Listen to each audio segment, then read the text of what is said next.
आगे देखते हैं हम लोग देखे थे कि मैट्रिक्स के इक्वेशन को लिखते हैं ax इक्वल्स टू बी के फॉर्म में, इस फॉर्म में। यहाँ से यदि x इक्वेट करें तो ये a को इधर भेज देते हैं तो ये हो जाता है a इन्वर्स इंटू बी, ये फार्मूला हो गया। और a इन्वर्स बराबर हम लोग जानते हैं कि होता है एडजॉइंट ऑफ मैट्रिक्स A बटे determinant of matrix A into B. तो एक्चुअल फार्मूला ये हो गया, आप लोग इसको याद रखें। सॉरी। तो यहाँ से देखते हैं x equals to adjoint A बटे डिटर्मिनेंट A इंटू बी। इस कंडीशन को याद रखेंगे।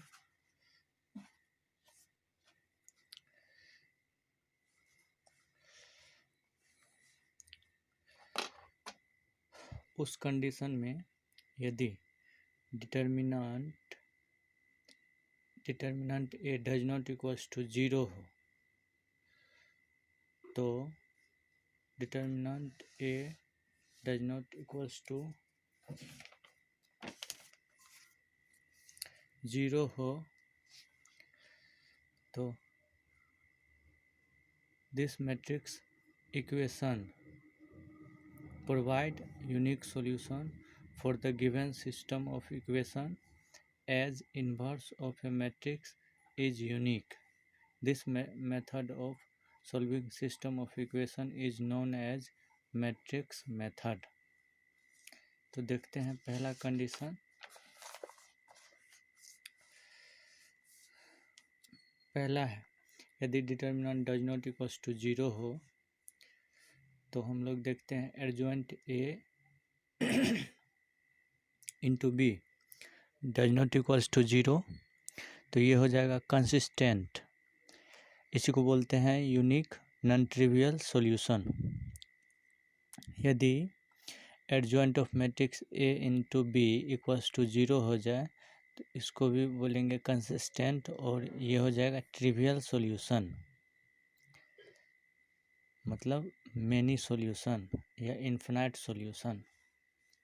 दूसरा कंडीशन है यदि डिटर्मिनेंट A 0 हो जाए तो मैट्रिक्स मेथड फेल हो जाता है। तो हम लोग कंसिडर करते हैं adjoint A into B equals to 0 हो तो कंसिस्टेंट होता है। इसी को बोलते हैं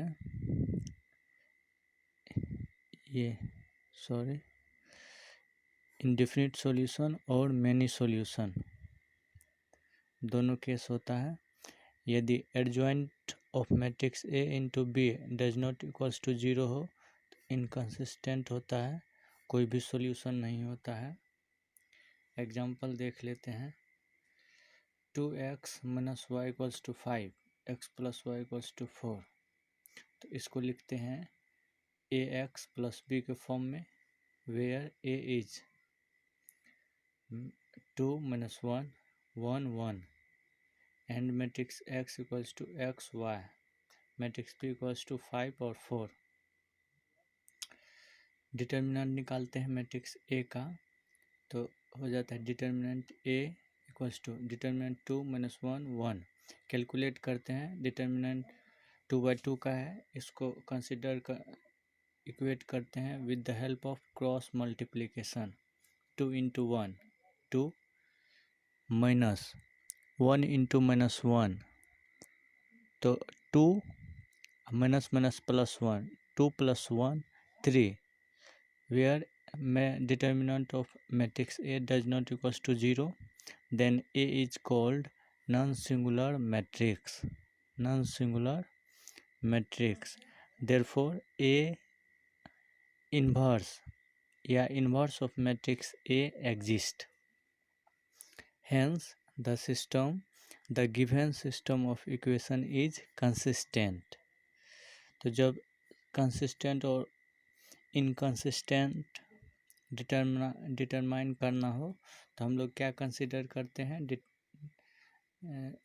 इनकंसिस्टेंट और कंसिस्टेंट सिस्टम जब पता करना हो तो हम लोग क्या करते हैं, डिटरमाइन फाइंड करते हैं, याद रखेंगे।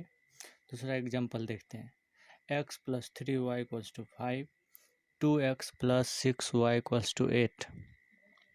इसको लिखते हैं ax इक्वल्स टू b के फॉर्म में, वेयर a इक्वल्स टू हो जाएगा 1 3 2 6 and x equal to x y, b equals to 5 और 8।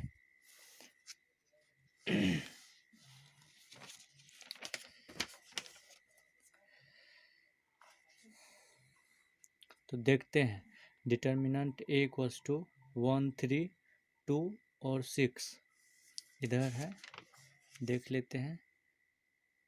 ए मैट्रिक्स ए इक्वल्स टू 1 3 2 6, इसी को कंसीडर किए हैं डिटर्मिनेंट के फॉर्म में। तो इसका सॉल्यूशन निकालते हैं with the help of cross multiplication. 1 into 6 6 minus 2 into 3 6, तो 6 में minus 6 equals to 0। Then A is called singular matrix and nothing can be said about the consistency as 8। जब डिटर्मिनेंट 0 हो जाए तब कंसिस्टेंसी के बारे में हम लोग कुछ नहीं कह सकते हैं। तो आगे हम लोग देखते हैं, तो आगे कैलकुलेट करते हैं adjoint of A into B. तो adjoint of A into B हो जाएगा फर्स्ट मैट्रिक्स का एडजॉइंट 6 माइनस 2 माइनस 3 और 1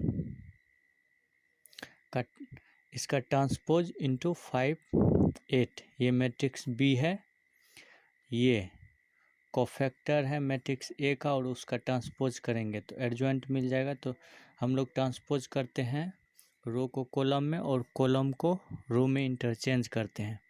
तो 6 माइनस 2 हो जाएगा 6 और 2, ये रो में और कॉलम में चेंज हो गया। माइनस 3 1, ये हो जाएगा माइनस 3 और 1, 5 और 8, ये बी का भी है। ये जब दोनों को मल्टीप्लाई करते हैं तो ये हो जाता है 6 into 5 30 and plus minus 3 into 8 minus 24, तो ये हो जाएगा 30 minus 24 6 and minus 2 into 5 minus 10 plus 8, तो minus 2, where does not equals to 0। Thus, the solution of a given system of equation does not exist. Hence, the system of equation is inconsistent. Okay.